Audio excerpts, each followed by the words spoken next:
In the last batch of videos, we introduced power series and saw how we could use essentially an infinite degree polynomial, represented by an infinite series, as a representation for a function, and that everywhere that series converged, it would converge to the function.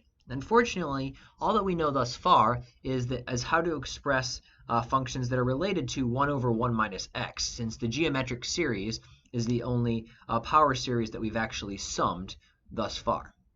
So in this video, we're going to look at how do we compute the power series for an arbitrary function. How do we represent some function f of x, maybe some generic function that looks like that. All right, how do we find a way of representing that function in a power series? Okay, and so the first thing that we're going to do is we're going to pick a point C, x equals c, to be our reference point. Everything we do for our power series is going to be relative to that point. And so we'd like to be able to say is f of x is equal to the sum from n equals 0 to infinity of some an times x minus c raised to the n. Right? That's our generic form for a power series. And the question is, what properties would we like this series to have if it is indeed a representative of the function? Well, the first thing is we would like f of c to be correct. We would like it to be, let's call this function, I'm going to call it t of x. All right, so this series is going to be t of x. We would like f of c and t of c to be the same, meaning we want the value of our function and the value of our series to match up at that particular point.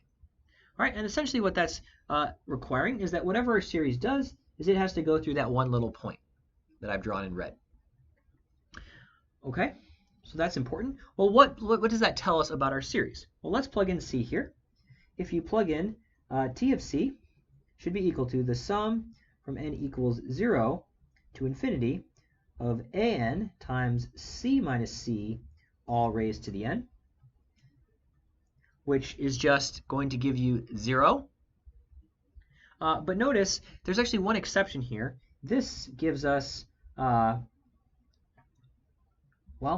if we write out the terms, we'll have, when we plug in 0, we'll have a0 times something raised to the 0. So we'll have a0 plus a1 times x minus c plus a2 times x minus c squared plus a3 times x minus 3 cubed, and so on. And so notice that first term, the term with n equals 0, is actually, when I plug in c, because it's raised to the 0 power, I actually just get a 1. And so this is just going to be a 0. Okay? So we plug in, all of these other terms are going to go away, and we'll be left with just the a0 term. And so that means we now have a way of finding the first coefficient in our Taylor series. a0 has to be equal to f of c. Awesome. So we now know how to say at least something about the power series. What else would we like to be true? Well, often when you want to approximate something, you would also like the value of the function to be the same, but also the slope. So if we want our power series to hug this function, it should have exactly the same slope at that point. And that means that the derivative of c should be the same as the derivative of our series. All right, well, let's compute the derivative of our series. If I take the derivative of a0, notice that goes away.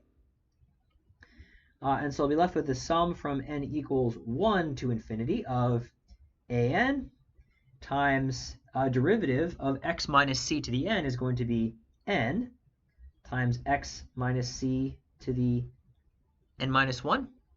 So we've just applied our power rule. And that should give us the correct answer. That should give us all of the terms. And so let's write out what that means. That would be a0 went away. We have a1 times 1 times x minus c to the 0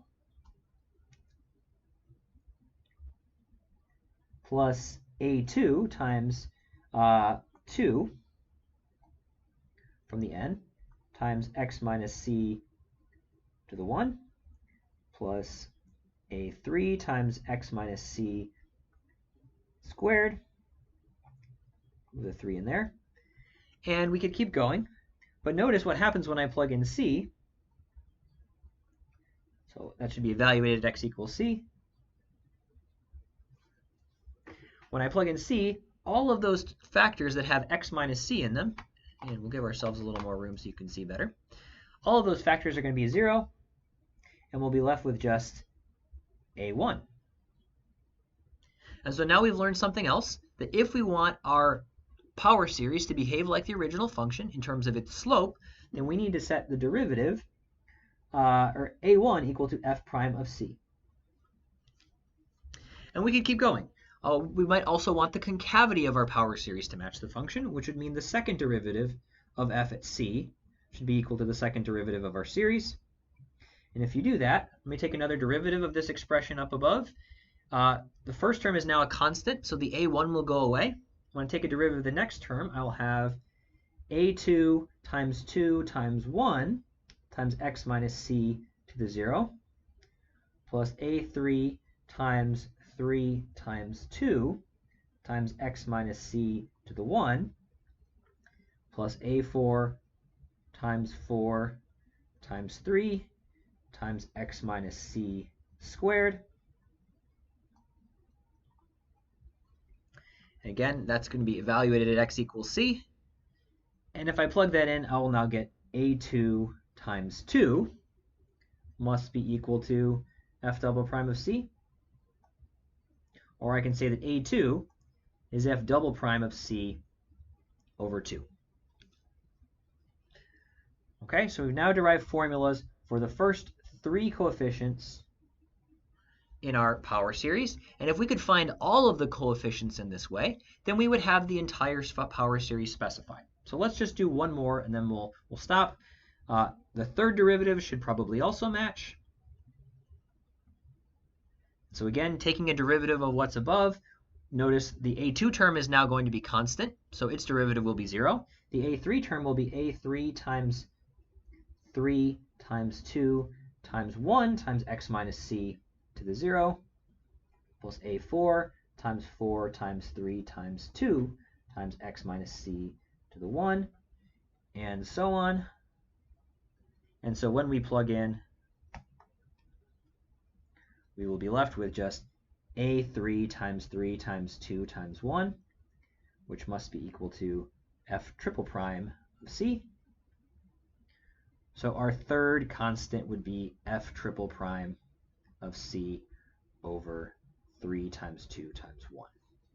And you'll notice that that denominator can be written as a factorial. That's just 3 factorial. And in fact, that actually works for all of these, because the previous one, a2, could be written as 2 times 1, which is 2 factorial.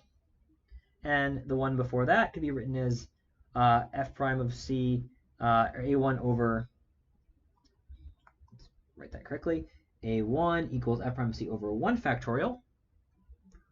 Right? 1 factorial is just 1 times 1. And although this may not seem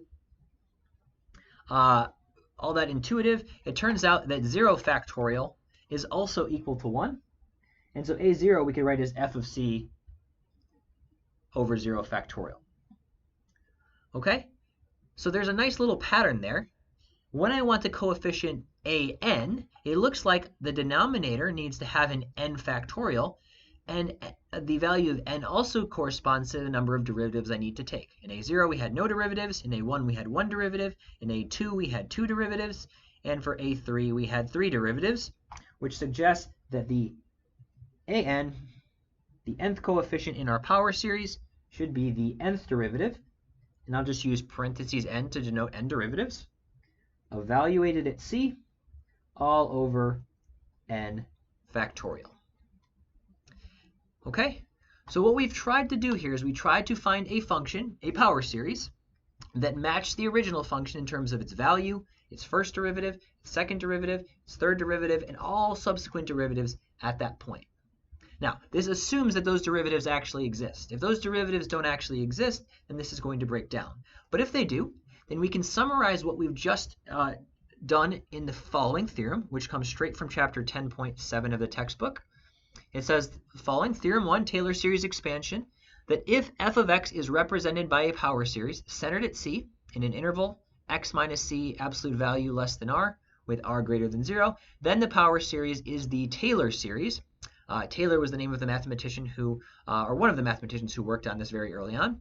And the power series is t of x equals the sum from n equals 0 to infinity of fn of c over n factorial. So notice that first term there, that's just the an part that we derived a moment ago, times x minus c raised to the n.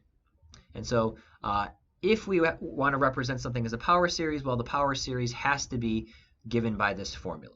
Okay? And if you actually expand out the terms and plug in particular values of c, you can get formulas like the one below. This is for c equals 0. You'll see that f of x should be given by f of 0 plus f prime of 0 times x plus f double prime of 0 over 2 factorial times x squared, and so on.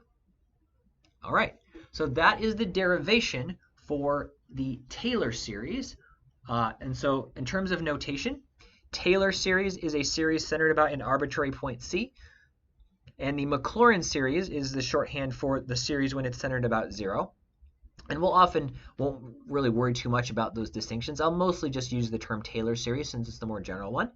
But using this Taylor series formula, we can now construct a power series representation for any function as long as all of the derivatives of that function exist. And we'll see some examples of how to do that in the next video.